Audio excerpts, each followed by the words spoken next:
Good morning and welcome. My name is Evelyn Vicente Quiñones with the Office of Early Childhood. Thank you for joining us on today's webinar.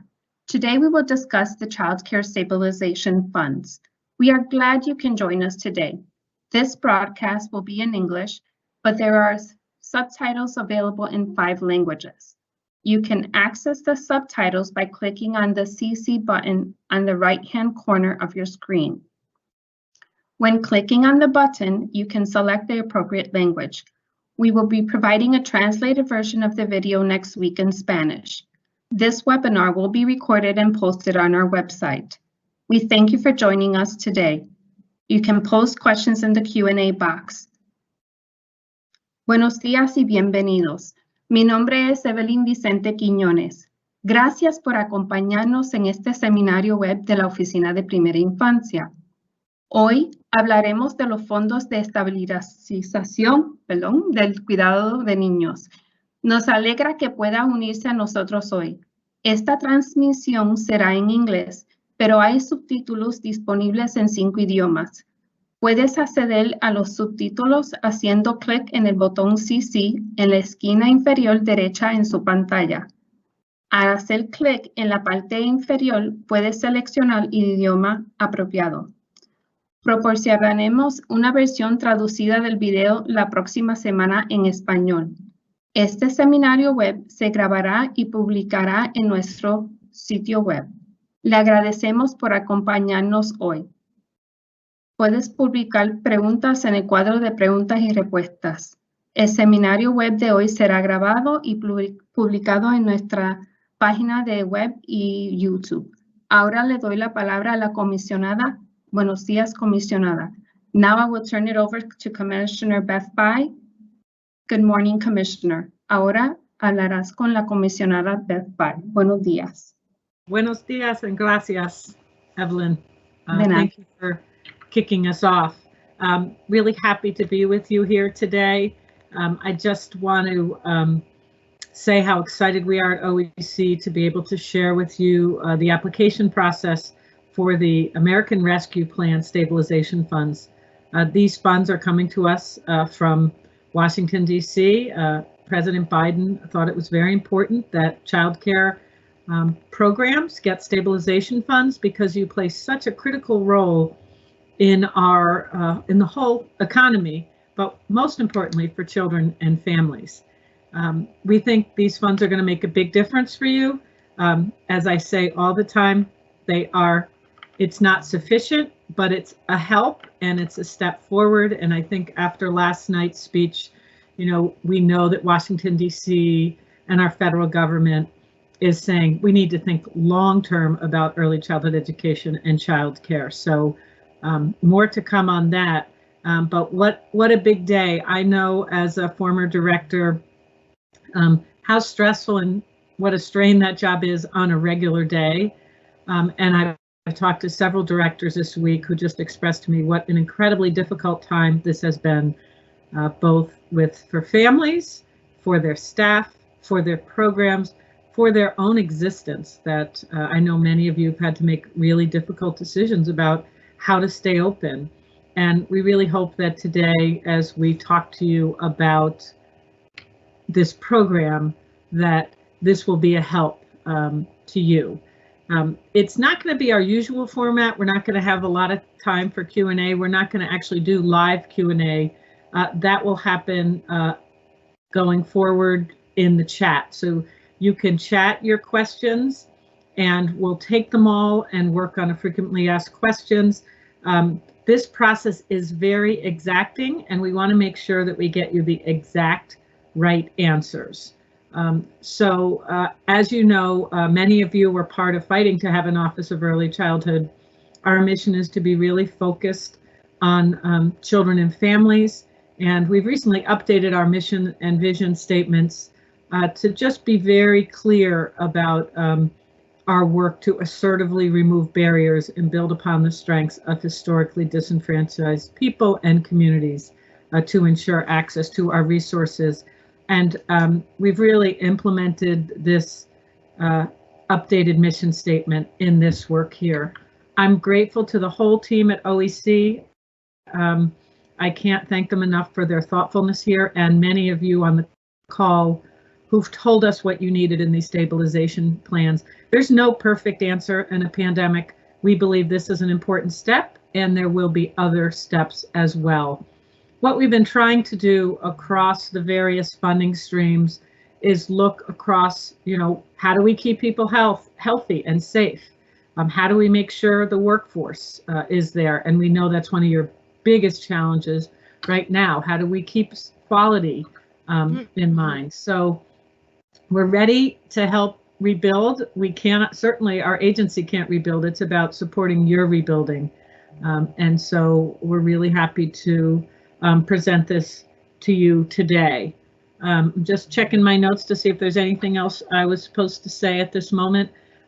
Nope, that covers sort of the lead up. I'm going to turn it over to Elena Trueworthy. Elena, thank you so much. You've been leading this work for us and doing a lot of listening. And I just thought it would be important for you to set the context and tell folks about how we got where we are today. Thanks so much. Excellent. Thank you so much, Commissioner. We are really excited to share with all of you the Child Care Program Stabilization funding opportunity.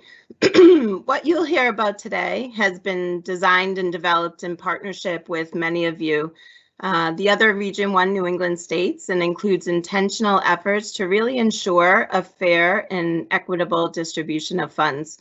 We've greatly appreciated the numerous feedback and input opportunities that have allowed us to listen and really learn from all of you in the field, such as attending the statewide early childhood Zoom meetings, the Lieutenant Governor's feedback session, looking at survey results, and holding 3 specific stakeholder meetings just on this.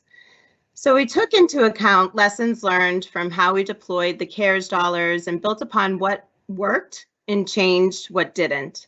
Another important aspect was also engaging families to understand the lived experiences during the pandemic. As a result, this final product is different and much better from where we started. Working with our partner, United Way 211 Childcare, we've been able to develop a funding formula using much of your available childcare data, making for a more streamlined and simple application. We have been intentional about equality, taking into account under-resourced communities and access for low-income children and families, and really ensuring equity across the different setting types, such as family childcare and centers, while also highlighting important factors such as quality and staff compensation. We at the OEC just really want to thank you for your collaboration and your ongoing partnership. We really look forward to continuing to work together because we're all investing in our childcare system together to ensure that providers like you are fiscally stable and that high quality early care and education is available for all children and families. And so thank you very much, Commissioner. Hand it back to you. Thanks, Elena. I was a little slow on your slide, but I think people got to read it and listen to you. And your perspective, both from Head Start and your experience working in childcare, really did help us through that phase. And we're grateful to sort of having a Head Start collab office that allows us to think across all the different ways that early childhood is funded as we're looking to support a system. Next up, I thought it would help if I put into context all the different funding buckets. The first round, right after the pandemic hit, Connecticut received $23.5 million, and we stood up many programs to both help providers and to help families, and many of you stepped up to help us. I was at the Y in Meriden yesterday, and I think that's an example of a program that took part in almost all of these efforts to both help families, but also help stabilize programs at a time when enrollment was really challenged. And then at the end of October, we really received these more at the end of December, we got coronavirus relief funds, which all run through our federal grant, the CCDF grant, and we've been speaking with you about how to best use those funds. And then the third round is the largest bucket, which is the American Rescue Plan, that sort of this idea that childcare is infrastructure. We need to help childcare programs stay open, and we need to help families afford childcare. And this is what the governor has been making announcements about as well. These grant funds, the $120 million, will be coming out of the American Rescue Plan bucket, because those dollars are specifically designed to get out to programs as quickly as we can. And we want to maximize the funding and make sure all of these, the 3 rounds of funds work together to help childcare infrastructure, to support families, and to support improved quality. So I'll move on to the next. So now what you've been waiting for is, how do we apply for these funds? And I do want to start by thanking you for your patience. We had to first receive the funds. We had to receive some level of guidance from the federal government, and we wanted to set it up in a way that it wouldn't suffer from some of the challenges we faced with the Connecticut CARES programs. So there are 3 steps in the application process, but many of you have already been in process, because what will really speed things along is making sure that you get a provider ID, which you have been. Elaine, I want to make sure I say the right term. I know everybody needs what we call a supplier ID, but that just means you are a vendor for the state. Did I say that correctly? Exactly, yes. So everyone needs a supplier ID in order to get paid and receive payment from the state. And so that really is your first step. So if you have not taken that step, please contact 211 Childcare. You'll see the contact information on the right. You can call the 1-800 number, or you can email, and they'll definitely get back to you with how to make that happen. And we have had good success. I'll show a slide later that will show over the past 4 to 5 weeks, we've really been pushing. United Way's been making calls to get folks a supplier ID, because that was what really slowed us down during the Kickstart grant process. And it's not necessarily so easy for you or for us, but once that tangles in, you know, there have to be a lot of checks to be a supplier for the state of Connecticut, to make sure the state is using its money in the way that it's intended. And the other thing I just want to mention as I talk about this application process is, you will get an email from us. You do not need to do anything but wait for that email that's going to come to you from the Office of Early Childhood and United Way. And really grateful to United Way for their partnership here. They have been totally on board helping us figure out a process that will simplify this. That's the way we got to easy 3-step application. So you'll get a unique email, you'll fill out the application, and then we have a way that your funding amount will be calculated that we're going to walk through today, so you can see that up front. And we even have an estimator that's going to be available Friday, where you can put your information in and estimate your award. What we've tried to do is work the application so you have less to fill out, and we have verifiable data. For example, your licensed capacity we're using, because that's verifiable data that we have. We don't know how many children are enrolled, and indeed these grants were not set up to attack enrollment. They're set up to attack the losses you've had in enrollment over the last year. So your licensed capacity is what we're using, but that's also a verifiable piece of data. And then after you get that calculated, you will receive the funds at your center. Most are direct deposited into your bank account, but I know some people actually get paper checks as well. And we've set up support throughout the process. Another challenge of the past programs is, we're not an agency that's used to paying out 4,000 checks. You know, we have contractors and you work with them, or you work with your school readiness council if you're a school readiness provider. But we're processing about 10 times as many checks as we do at any time. And so we wanted to be sure, when this was open to everyone, and we have $120 million going out, that we have support set up. So I'm really grateful we've got that through United Way with an email and a phone number. Take a minute right now and write that number down and stick it to your computer, so that if you have questions, or if you have concerns, or you don't think the calculator's working the way you thought it would for your program, there's support for you. Commissioner, if I may. Yep.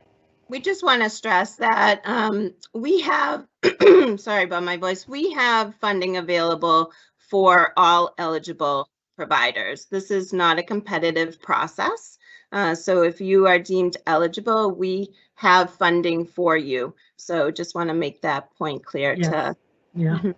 And this is not a race, and you're going to see after we talk today that you have some decisions to make that you may need to talk about with your board or just with a financial advisor. So you'll have until the week of May 10th to make those decisions, and then you'll be in position to apply. The grants are going to go out in not grants, the funding is going to go out in 3 separate payments, 6 weeks apart, and you'll have to verify that you're still open and serving children, and then the next round will come. So who's eligible? If you are a licensed child care home, a group home, a center, or a license exempt center-based program that's eligible to receive care for kids, that is, you are connected to the Office of Early Childhood, you are meeting health and safety guidelines, you are eligible. You have to be currently open and serving children or verify that children will be in attendance within 30 days. And programs have to be licensed as of May 1st.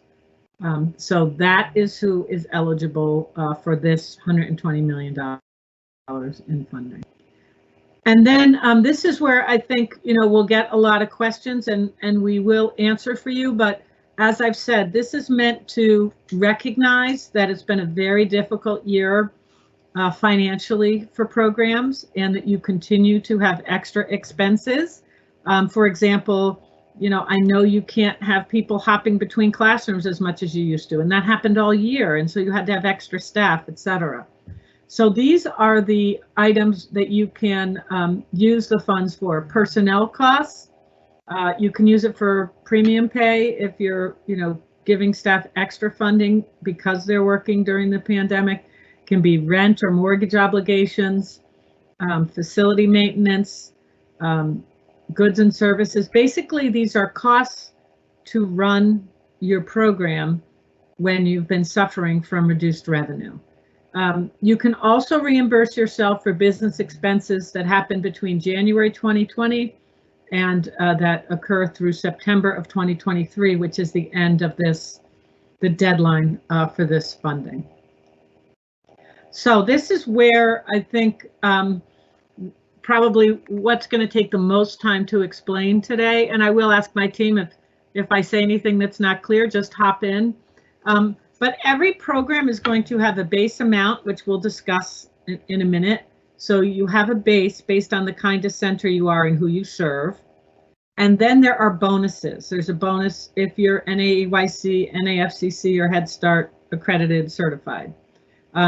There's a bonus for serving care for kids, children in care for kids during a period of time.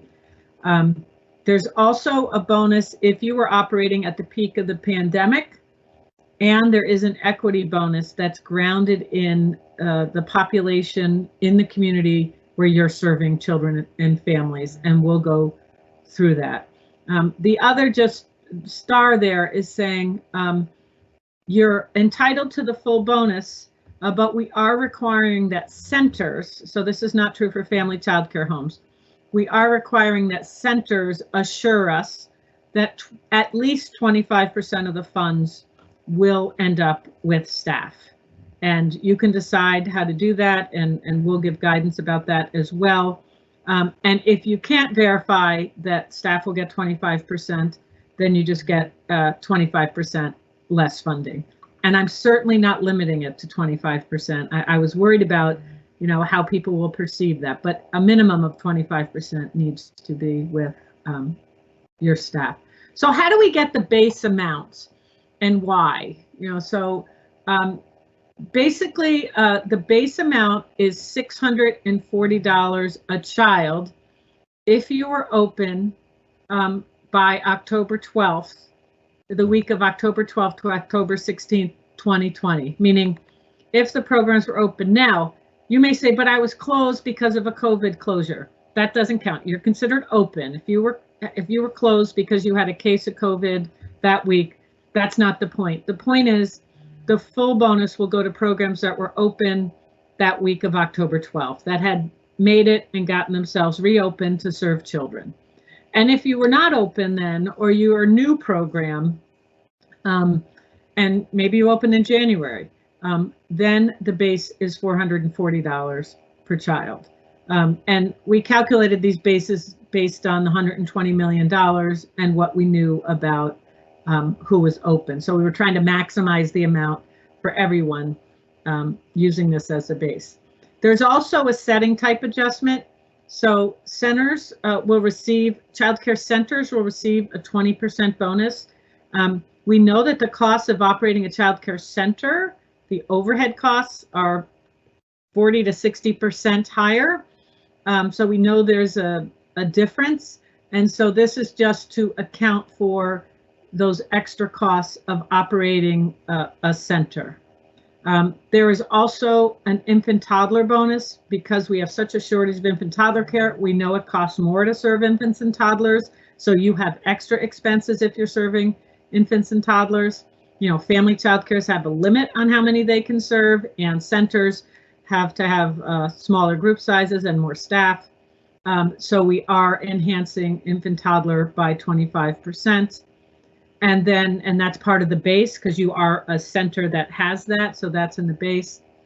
And then we are adjusting for your licensed capacity and the hours of the day. So we want to distinguish between what are pretty much part-time preschools and more full-time childcare. And so a full-time program is open 30 hours a week and serving children, and at least half of the classrooms are open 30 hours per week. And if it's less than that, it's half the base amount. And also want to be sure that family childcare school age slots are counted at the full-time level, because we know many family childcare homes this year were having kids full-time. They had up to 9 kids full-time because schools were closed, etc. And so I'll stop there because it looks like Elena has something she wants to add or clarify. Right. No, I just wanted to highlight that the infant toddler bonus is automatic for all family child care providers. I thought that was important to mention. And then the other thing I just wanted to mention is that all these calculations will be done for you. You're not going to be responsible for doing these calculations to figure out your base pay or anything like that. We just wanted to be transparent to explain to you all the funding formula and what goes into it and which variables we're weighing. Yeah, really important. Thank you, Elena. So you can see sort of just this slide, I hope, shows you the amount of thinking that just went into what's the base, what should be the base level, and how do we be as equitable as we can be here, given that there's so many different kinds of programs in Connecticut. So I just wanted to go over the base with you. Now to the bonuses. There is a 20% bonus for program accreditation, meaning NAEYC, NAFCC, or Head Start approval. This is to try to sustain our high quality programs. I know I often get emails about this saying, well, I'm high quality, I just didn't go through accreditation.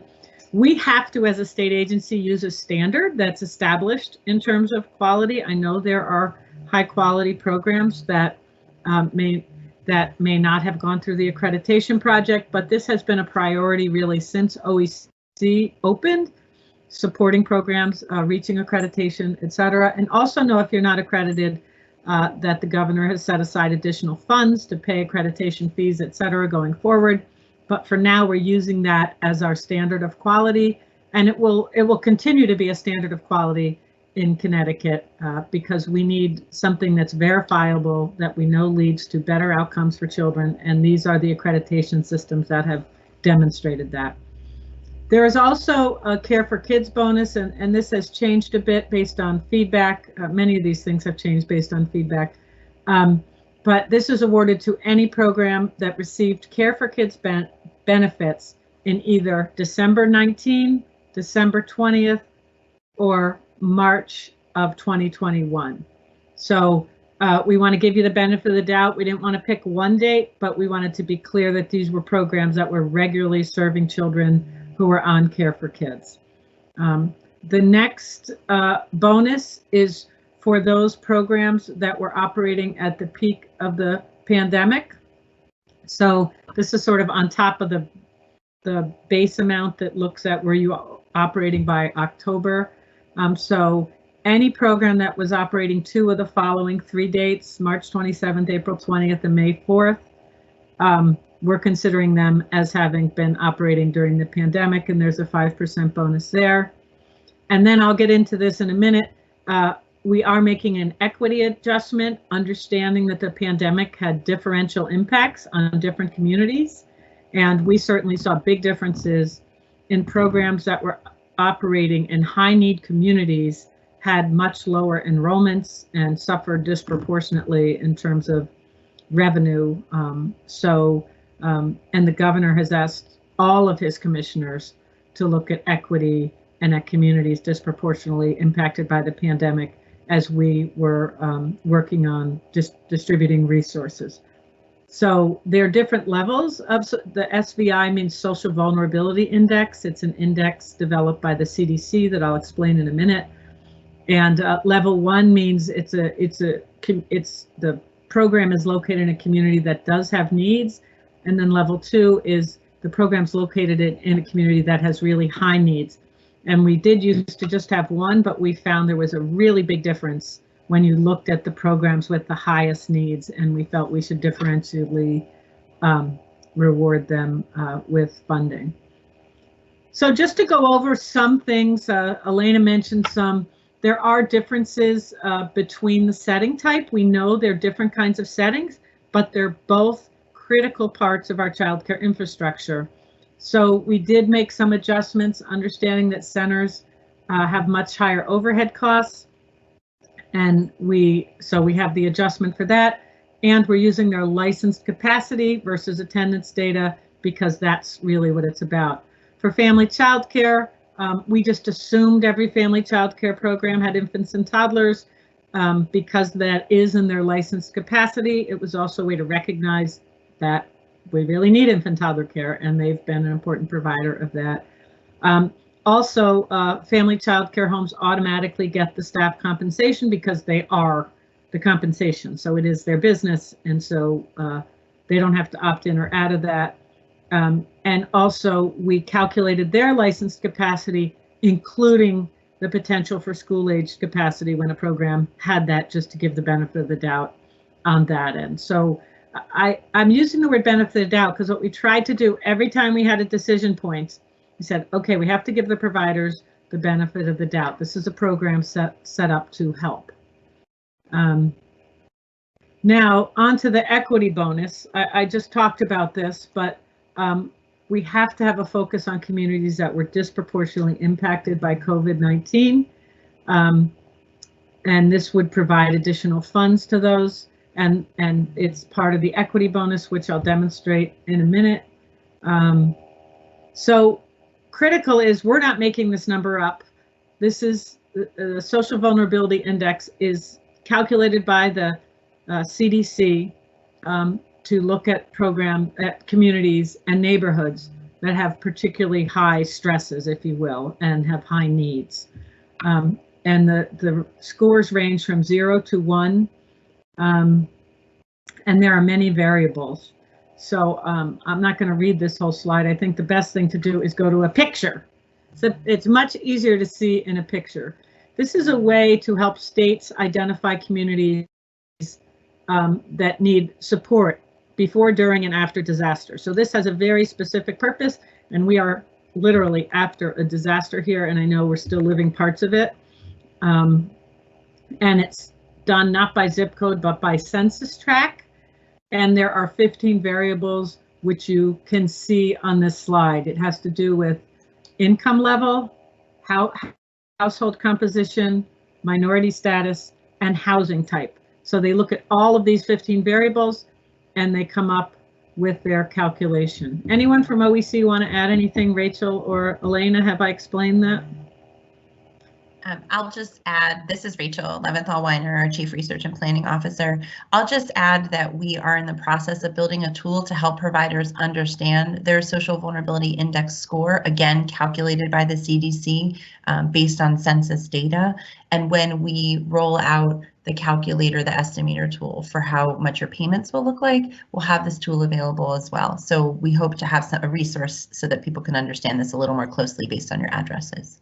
Now, Rachel, will that be available Friday with the calculator? That is the goal, Commissioner, that we will have it available Friday as well. Okay, just so people know.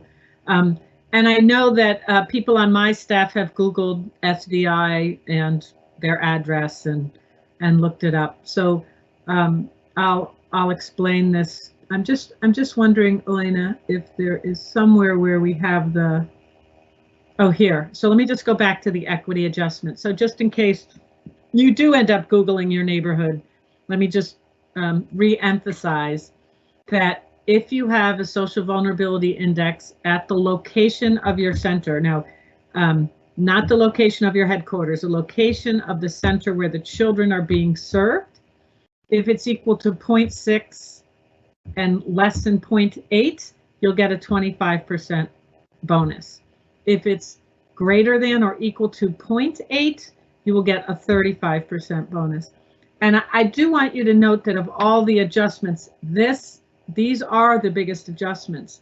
And our data tell us that the disproportionate impact was big. So that's why this is the largest bonus to account for communities that really did suffer. And Commissioner, can I just add that we don't encourage folks to Google and look at the CDC's map, only because in addition to making sure that we use these data to make sure we targeted funds appropriately, there are some issues with where programs are located and where your families are located. So sometimes a program might be located in a census tract where the SVI might not allow you to qualify for a bonus. And we've done some important work internally so that we can make sure that the right funds are awarded to programs who are really serving our neediest families.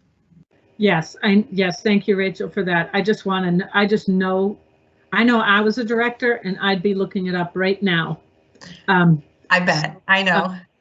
As I said, these calculations are going to be done for you when you apply, and then you either opt in or out of the staff bonus. So let me get back to where I was. So now to the compensation.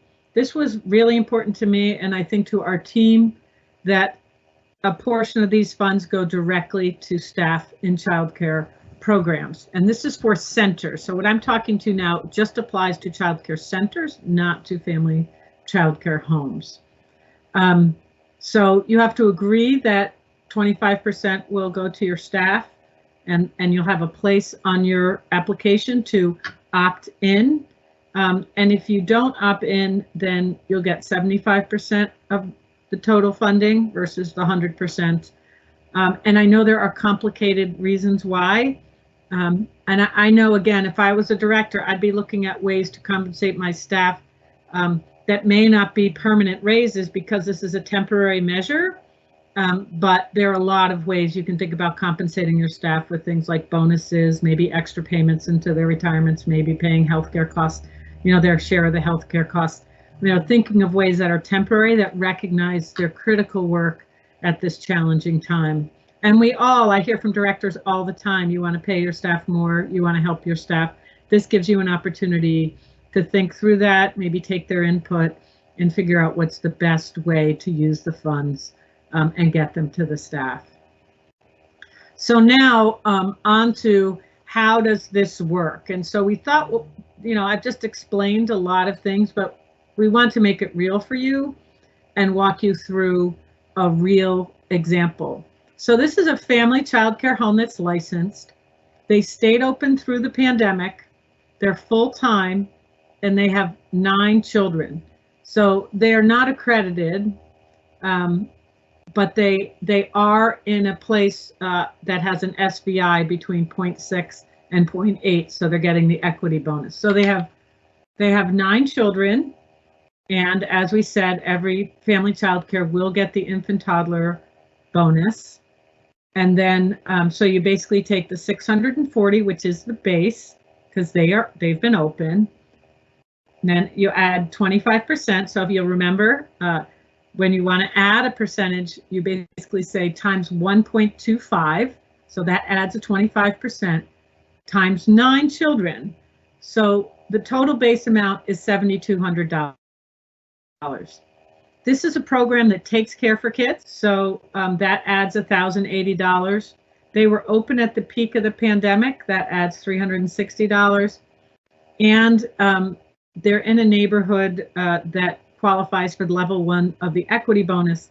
That brings $1,800 bonus to them. So the total bonus amount is $3,200. So then you basically add your base amount to your bonus amount. And for family childcare, the staff compensation is automatically included. So the total funding would be $10,440. I'm just going to leave that up for a minute, and then I'll switch the slides. I'm just going to pause here.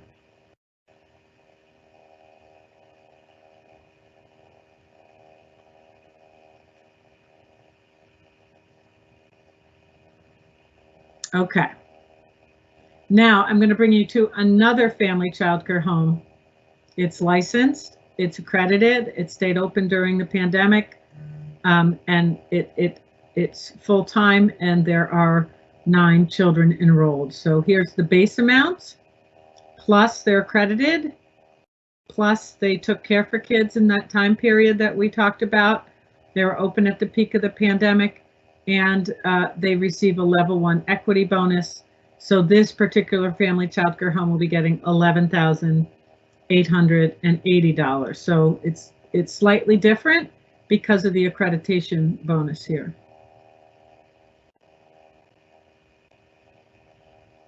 Okay, now I'm going to go to a center-based example. This is a program that's serving 136 children. It's full-time. It is endorsed for infants and toddlers. It is open. It has been open since October, and it was not open at the, it was open at the peak of the pandemic, we're saying. So there are 136 children times the base of 640. So you get to, and they are a center, so they get the 20% bonus. And they have infant toddlers, so they get the 25% bonus. And so that's their base amount. So it's 136 times 1.2 times 1.25, and that gets them to the 135.60. And then the bonuses they get, they are serving care for kids, and they were open at the peak of the pandemic, so their bonus is $26,000. They're eligible for $156,000. They are opting in for the staff, and so their total funding is $156,672. And here's an example of a center that opted out of the staff compensation funding. And this is also a part-time center. So they serve 80 children, but just part-time. And so you can see that everything is basically cut in half because of that. So you multiply it by 40. 40 becomes how many children they get credit for versus 80. And then they are accredited. They take care for kids. And this one we said had a level 2 equity bonus of 0.35. So the bonus is $14,000. They're eligible for $35,000. They said we're not going to take the staff compensation, so the total is $26,000. My staff, does anyone want to add anything? I know I went through that quickly. I'll leave this up for a moment. Okay. And as you heard me allude to, oh, here it is. We are going to have an estimator tool. It's close to ready now. We're fixing the SVI. That's pretty complicated to get that to roll in. but you'll be able to put in your licensed capacity, whether you're full-time or part-time, whether your program was open. That'll give you the base funding, and then the bonuses, whether you're accredited, and then which is your SVI level, and then you'll see the bonus amounts. This is for a family child care home, this one. And the next one is a center-based calculator. So, you know, what you need to think about with centers need to think about with their boards are the staff compensation decision. I think that's pretty much what you have to think through between now and May 10th. So next steps. All right, you're going to get your application.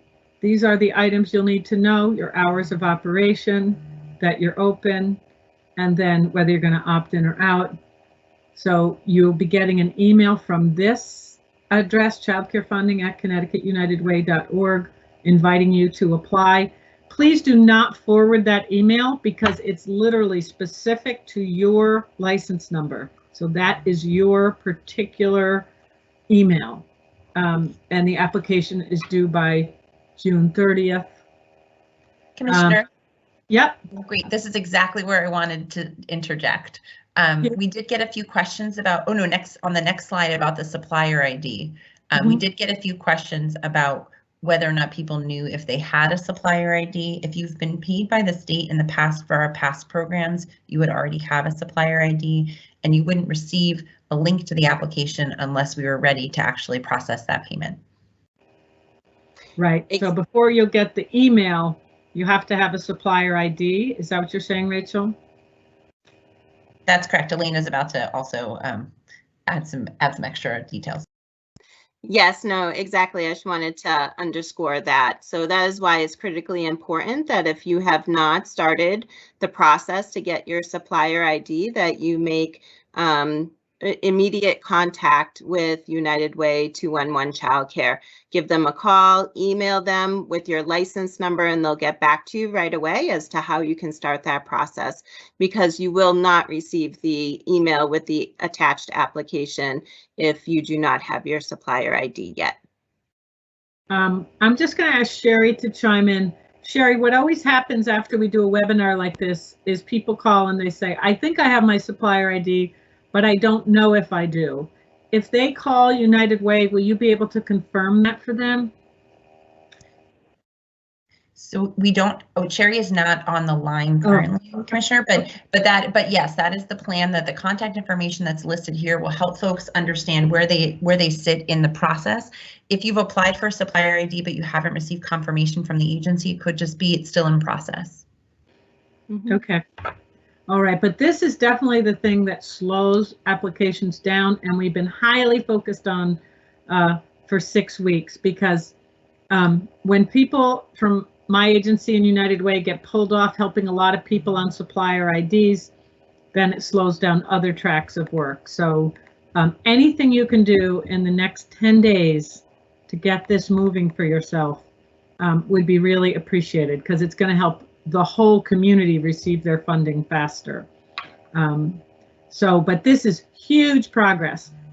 A week ago, they showed me a number that was less than 70 in terms of centers that had supplier IDs. Really grateful to United Way for their help reaching out, and to all of you for going through what are sort of pain in the butt steps to get your supplier IDs. But every program we've rolled out has made the next program easier because more people have their supplier IDs. Elena, you look like you wanted to weigh in. Did you want to say anything else? I just wanted to also thank the OEC licensing staff who have also been doing outbound calls specifically to providers who do not have their supplier IDs yet. So we're taking and using multiple avenues to try and communicate with all providers that are eligible that need to take this step. So again, any questions, just give a call to the United Way. And I will say we're trying to be incredibly transparent about these funds and how they're being distributed and what factors are going in. As I've said, nothing is perfect. We are not perfect. We are learning every day from you. but we feel like after months of input and deliberation and hearing what you needed, that this is the most equitable way to give the funds out. But we are trying to be transparent. And the lack of Q&A doesn't mean we don't want to answer your questions. We just want to collect them and answer them very accurately. But we also have some technical assistance webinars coming up that the Women's Business Development Center is helping us with. And I'm going to ask them now to say a few words about the kind of support, because they can help you with your supplier ID, for example, if you're having trouble. So I'm going to ask Louise and Jackie if they, one or the other, can chime in now.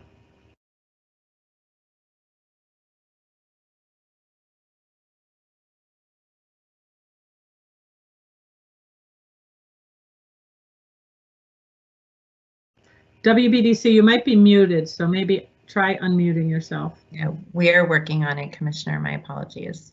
No problem. Hey, everyone, I could use a breath. I'm sure you could all use a break from the talking at you. Now you gotta shake your sillies out, take a minute. Take a break.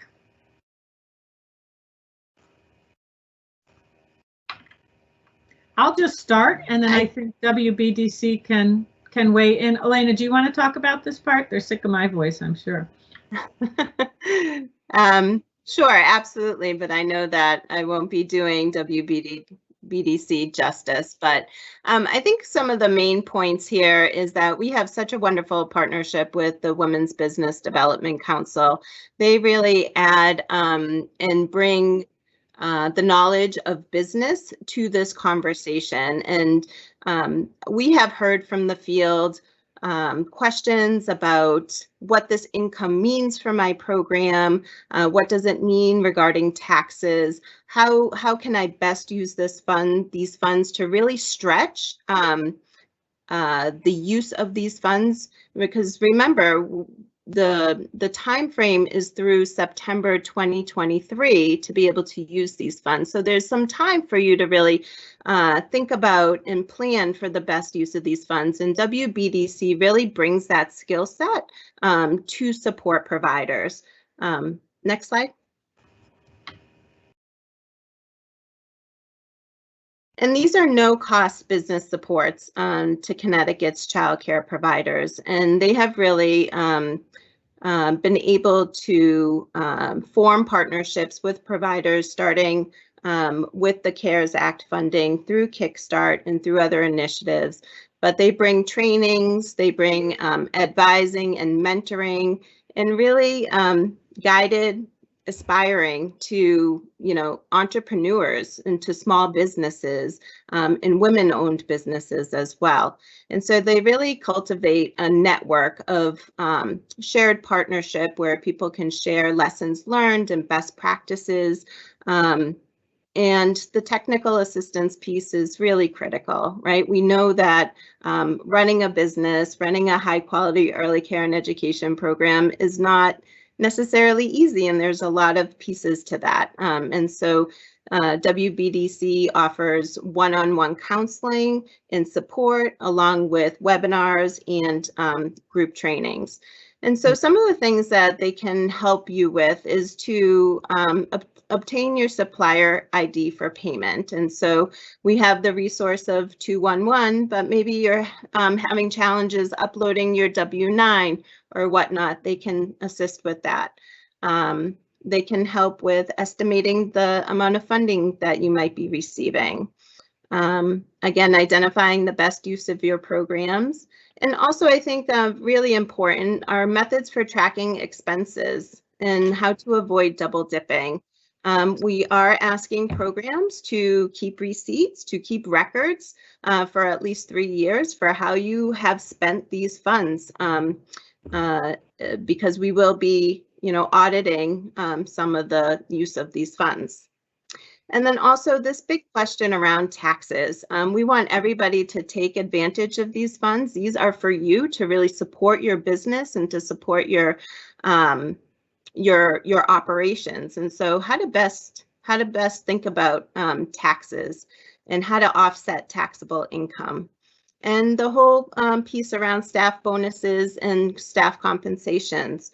They have some great ideas and some strategies that maybe you haven't thought of, and so reach out to them to really gain some of that insight and support. And so we're really excited about this continued and deeper partnership with WBDC. Yeah, thanks, Elena. And I do know that they are they have 2 trainings ready to go on May 5th at noon. They'll be doing a professional development or training around these grants. And then on May 6th from 6 to 7 at night, they'll be doing a training. And both of those will be translated. They'll be in English and Spanish, live interpretation. So I think that will be helpful. So we're really grateful to have their support. Commissioner, this is Rachel. I'll put information. Oh, great. There we have you. Great. Thank you so much, Elena and Commissioner. If anyone would like to... Go ahead, Louise. Sorry, this is Louise from WBDC. Yep.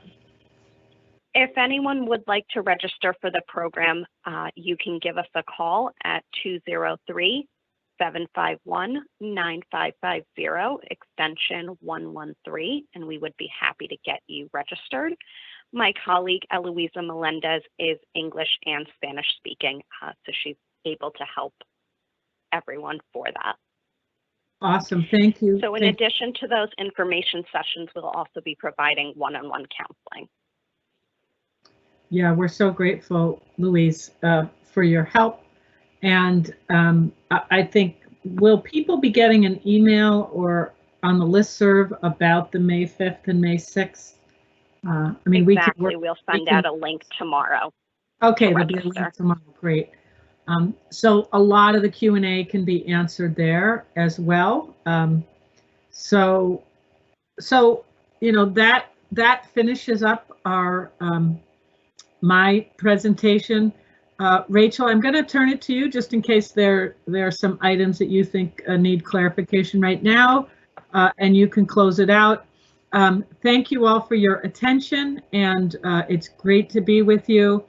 Many miles to go before we all sleep, but we're super grateful, and the governor is super grateful for all that you've been doing for children and families in Connecticut. You really are frontline heroes in this pandemic. And I know many of you maybe weren't open during the pandemic. You've been supporting families and children who are dealing with the aftermath and will for the next 12 months. So while trying to sustain your business without the funds that you need. So thank you. Rachel, I'm going to turn it over to you. Thank you, Commissioner. Thank you for everyone for attending this morning, for listening. We know we shared a lot of really detailed information. We know that there are probably lots of questions. We have a frequently asked questions document that's available on our website, and we'll share a link to that right now in the Q&A thread. In addition, we'll be communicating on Friday of this week and Monday of next week with the next step for folks who are going to be attending, or going to be applying. So we'll have an estimator tool available so programs can understand more about their payment information. We'll have a mapping tool so you can understand more about the equity bonus. And as we just said, WBDC is going to be offering lots of support for folks in their application process as we roll things out during the week of May 10th. We thank everyone for your participation today, and a big thanks to everyone at the OEC for just the teamwork effort to make this program possible. Thanks, everyone. Have a very good day.